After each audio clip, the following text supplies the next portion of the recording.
What's poppin', y'all? It's your girl Meech West Coast, and we are back for yet another episode of Spill It with Meech. I'm super excited to have you guys back. I've got some tea to spill, some cleanses I'm going through, and some tea we gonna make, okay? If you guys didn't catch the latest episode, my interview with Sunny, please check that out on YouTube and Spotify.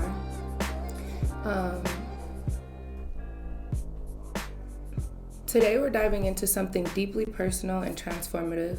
I'm calling it the purge. I said it was a cleanse, but when you think about a purge and you reference it to a movie, they put the toxicity at the end of the year.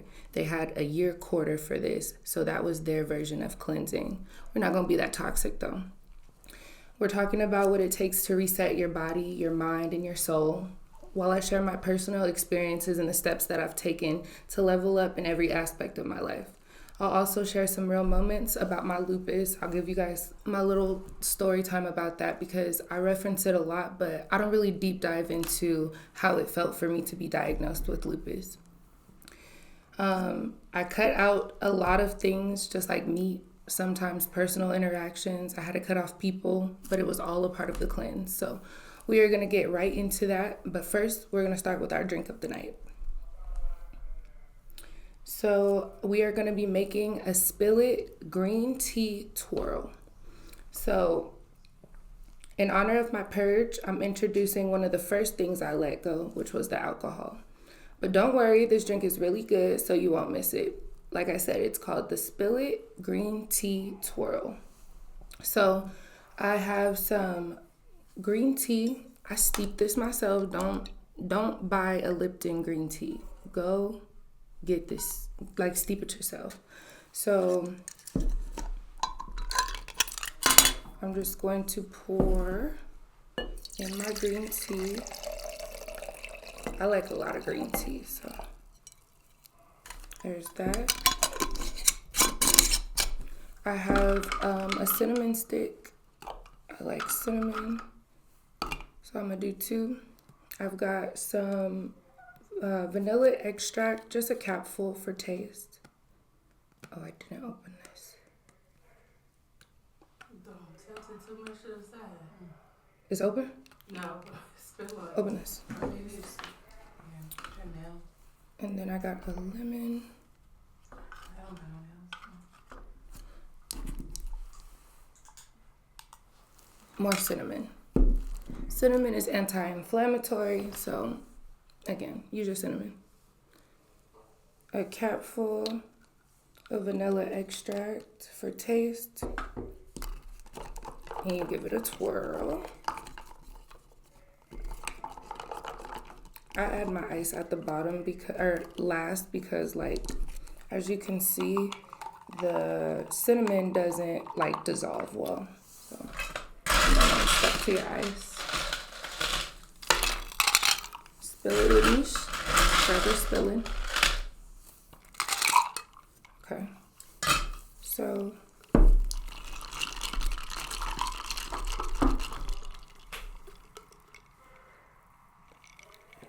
period. You can add more sweetener to it, like honey or agave, but I like mine like this. I feel like the cinnamon does enough for me, so add the sweetness if you want. You can also have it hot if you don't want to add ice. So we're going to dive right into my story time about my lupus. So my lupus, I joke about it because, like, I've been battling with autoimmune disease for so long. So it's like, for me, it's like I'm just living with this. I don't feel like it's a sad sob story. I feel like when I tell you about it, you're going to feel like, oh, like, it's not that deep. Like, I'm just learning to live with it. And I want to kind of bring awareness to these diseases so more people can understand what it is like to go through this. I'm in pain every day. So sometimes I'm in more pain where you'll actually see it is affecting me. Like, I can't go to work sometimes. Sometimes I can't close my hands. Sometimes I can't open my hands. So that will affect like day to day. So like imagine what that feels like mentally on top of physically not feeling okay. So story time. So I was officially diagnosed with lupus in September of 2022. I have systemic lupus erythematosus. For short, it's called SLE. For those who know, SLE is a chronic autoimmune disease where the immune system attacks its own tissue. So causing inflammation, like I said, my hands. It causes damage to like your main arteries, including like the skin, the joints, the kidney, the heart, the brain, the eyes. So my journey with autoimmune issues kind of started back in 2008. I was initially diagnosed with a disease called autoimmune hepatitis, which attacked my liver at first. So I used to have to go to the hospital anytime there was wrong with me. Like if I had a headache for too long, I was in the hospital. If I got a cold, I had to go to the hospital. Like it was very serious. So I used to like not tell my mom. Like I would be like, she would be like, how long do you have a headache? How long have you had a headache? And I'd be like, oh, I just got it, knowing I've had it for like 3-4 days. But I was just so scared of always having to be in the hospital. So when I got diagnosed with the lupus, it was a little overwhelming because it just kind of felt like, why is all of this happening to me? And a lot of people like made their little jokes and was like, well, at least it's not cancer. Like, don't ever say that to nobody. Like, don't ever compare nobody's disease to another disease because you don't know how they're taking it and you don't know what it's actually affecting for them. So the director of the medical department called me a day after I did my blood work. So the very next day, when you're expecting them to read it and, you know, they'll probably tell you like, oh, you're going to get your test results in a few weeks. No, they called me the next day and said, we want to see you immediately. I'm like, oh, something's wrong. Like there's something going on. So I was already starting to go down a natural healing path. Like I was already dealing with the lupus or dealing with the autoimmune hepatitis. So I was already like on a pushback for like drugs and just for prescription drugs. I was on a drug for over 9 years that now the FDA is like banning, like doesn't want people to take. Most doctors that know you're on it for a while try to wean you off of it immediately. And that started to affect me too. So like I already was having the joint pains. I just didn't know that it was connected to me having lupus. So what really saved me was my support system. So like my partner, my family, my friends, they just reminded me that I didn't have to fight alone and that my research didn't have to be alone. Like a lot of them started to make lifestyle changes or even wanted to like take an interest in some of the herbs that I was using to fight inflammation. I started meeting other women with lupus, especially women with color. It's a common disease in people of color. So the difference with their stories is that they were taking the medication and a lot of them didn't even know to look into herbal ways of healing, like didn't believe in that. So just like hearing those stories and just kind of sharing, it really helped a lot and it really like provided perspective to how to live with this disease. A lot of them were managing their symptoms with one of the drugs that I got put on as soon as I was diagnosed, which was supposed to make my hair fall out. It was supposed to affect my vision. My gums were supposed to bleed. When I first started taking it, I felt worse than I even did before I knew I had lupus. So I only took that drug for a month and I just stopped taking it. I told my doctor, I was like, I'm not going to take it anymore. I'm going to look into natural ways of healing. That wasn't what she suggested, but I told her, if I can keep my blood work up to par, will you continue to see me? She agreed, so that's what I did.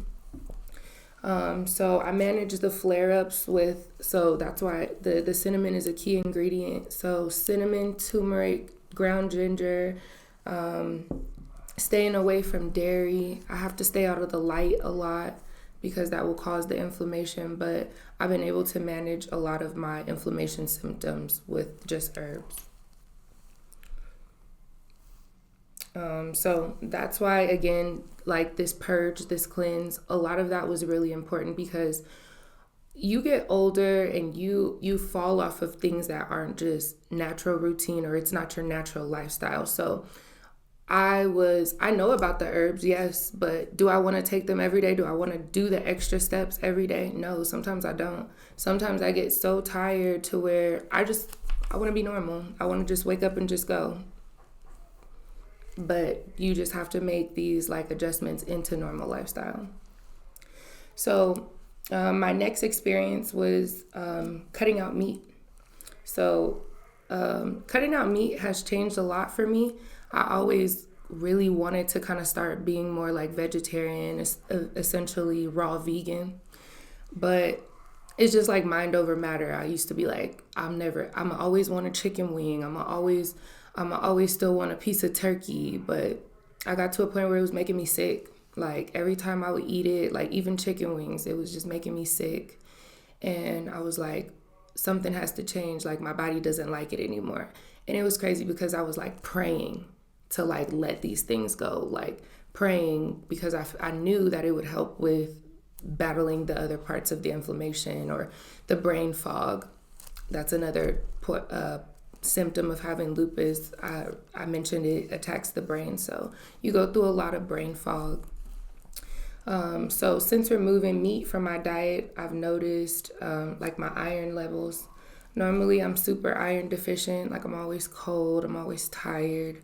But since I've cut out meat, I haven't been cold and I haven't been tired. Like normally it's to the point where I'm like irritable and I don't even want to go to work because it's too cold or my body's not going to be able to handle it, but I've been fine. I've been eating a lot more vegetables, and vegetables are a lot higher in iron, so I think I've been able to kind of just replace that iron there. My energy levels, like I said, just after eating, I don't feel sluggish. I don't feel like I need to lay down. My stomach doesn't always hurt anymore. And I burn through my food a lot faster. So my metabolism is a lot faster now. But like eating vegetables, you do get hungry. Like it's not like you're going to get as full from meat, but you are, you have to just eat more. It just means your metabolism's speeding up. My joints, they haven't hurt as much. I quit getting headaches. My vision, like my eyes used to, like too much brightness would make my eyes feel like I've been punched in them. Like it would just hurt and they would feel swollen and puffy at the bottom. I'm not experiencing that anymore either. So that's letting me know like my mucus levels and things like that are low, which is also good. The more you alkaline your body, cancer and other diseases don't survive in an alkaline body. So never forget that.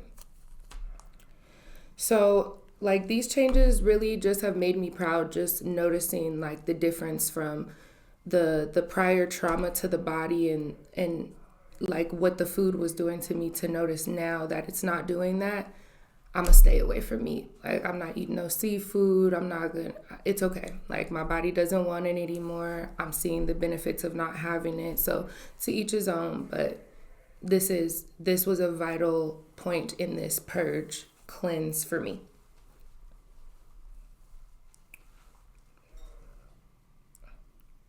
So like now to actually dive into the purge and what all it entailed. It wasn't just a detox for me. It was like a life reset. I wanted my mind to channel discipline in another light. Like I said, like my body pretty much made the choice to not eat the meat. So that really wasn't me mentally saying I'm not going to eat the meat. I still wanted to eat the meat. My body just didn't want it. So mentally, what I needed to separate from was like mind altering substances and mind altering vices, like overdoing it with social media, like engaging in issues that just weren't my own, or just really finding myself stressed out behind something I read or behind something I seen or behind something that was trending. Even the election, like I felt like the election I'm sure a lot of women feel the same way. Like, the election defeated me. Like, I felt whooped after the election, and it trickled into me wanting to go on this cleanse. Like, I did not understand why I felt the way that I did about that election, and essentially I felt like it was rightfully placed, but I needed to better find out what to do with my emotions under that. So I broke the purge down into 3 areas. So mine, I worked on journaling, meditating, and just setting goals.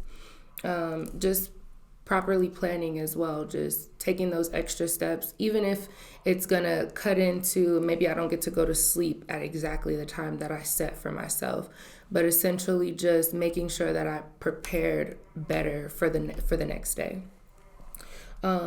Body, so eating clean, exercising, and focusing on physical wellness. So prioritizing my mental health. I had to tap into, like, talking to other people about what I was going through. At first, I was kind of harboring these things, and I kind of felt like I didn't really have a true outlet to be able to get these feelings out. But I really went into, like, finding other people to talk to about these issues. So you guys, don't be afraid to share your experiences, because you never know who you can connect with, or you never know who's going through something that they might have some advice on. So like my soul as well was the third portion of the purge. So just like reflecting, healing, and connecting, and forgiving. Forgiving myself for the things that I've been through, forgiving myself for the things that I didn't know and I put myself through, forgiving people around me, but still learning to separate. So that was a big challenge for me. I'm not gonna lie, like, the purge, it was not pretty.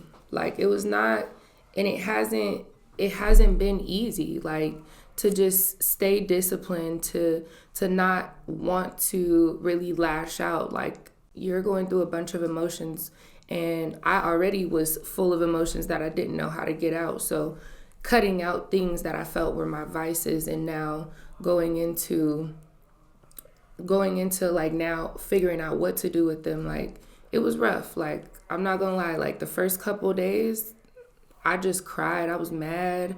I cried. I felt like I didn't have nobody to talk to. Like, I felt like I wasn't gonna get through it. And yeah, so we're here to where we can talk about it now. So the changes I made to my diet and routine, like I said, I seen a difference. So I felt like I needed to keep going. I needed to keep letting go of those habits, those mindsets, and the routines that just weren't serving me anymore, so I could make space for what's next. So, like, I got a call to action. I want you guys to tap into things you probably should let go, or maybe if you need to go on a detox, you don't have to extend it as long as I did, but just put your mind to something and stay there, stay disciplined. Like, especially being an adult, you don't know how far we stray away from discipline just because we're adults. We need disciplined routines. Like, sure, we know to go to work. Sure, we know to keep a roof over our head. But, like, what outside of that? What are you channeling that's going to challenge you, and it's going to challenge your body to help you get to the next steps? Do you even want the next steps? Like, you have to ask yourself questions like that. So just comment below. Share your journey on social media. Even if you don't tag me, you don't have to tag me. I see it. I see when you guys do your journal entries. I see all of that stuff. So just keep working on you. So thank you guys so much for tuning in to this episode of Spill It with Meesh. This is your unhinged safe space. We're going to talk about our purges. We're going to talk about our cleanses. I'm going to be transparent with you guys so you guys can be transparent with yourselves and those around you. And we're going to keep it real, raw. So make sure you're following me so you never miss an episode.